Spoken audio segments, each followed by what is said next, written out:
অনেক বোন এখানে যারা আসছেন আপনারা হয়তো পাঁচ ওয়াক্ত নামাজে পড়েন মাশাআল্লাহ, স্বামীর আনুগত্য করা এটাকে আমি বলি তিতা করল্লার মতো আমল। এটা করতে মন চায় না। অনেক মহিলা আছেন কোরআন তেলাওয়াত করতে রাজি, দোয়া দুরূদ পড়তে রাজি, সবই ঠিক আছে, স্বামীর কথা শুনতে রাজি না, স্বামীর কথাটা মানতে রাজি না। স্বামীটা যদি একটু মনে হয় একটু বেকুব সেকুব হয়, আমি একটা কথা প্রায় বলি, পৃথিবীতে বহু বুদ্ধিমান পুরুষ আছে, একটাও চালাক স্বামী নাই। কি বুঝলেন?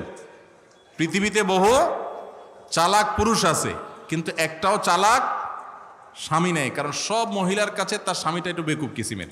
যত শেয়ানা পাবলিক হোক, অনেক বড় পলিটিশিয়ান, কিন্তু ঘরের মহিলার কাছে বোকা। মহিলারা এভাবে মনে করেন। তো শয়তান তাদের কাছে এমনভাবে এটাকে তুলে ধরে যে তারা স্বামীর আনুগত্য করতে চান না, মানতে চান না, যে সে বোকা, কি মানবো তার। এটা আমাদের জন্য একটা অ্যাসিড টেস্ট।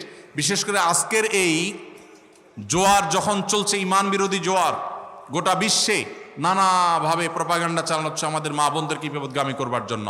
কখনো স্বাধীনতার নাম দিয়া, কখনো মত প্রকাশের স্বাধীনতার নাম দিয়া, নানা নাম দিয়া।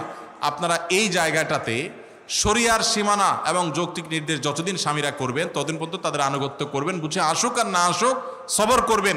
যদি উল্টাপাল্টা হয় আল্লাহ তাআলার বিনিময় জান্নাত দেবেন ইনশাআল্লাহ।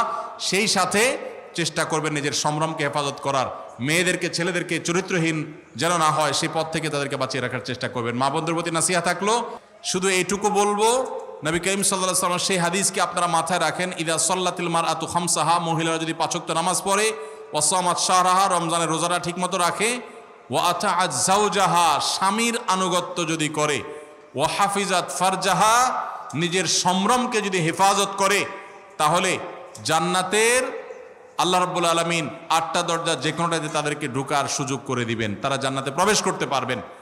তো ভাইরা আমার, আমাদের বোনদেরকে আমি বলতে চাই, তারা যেন এই শেষের দুটি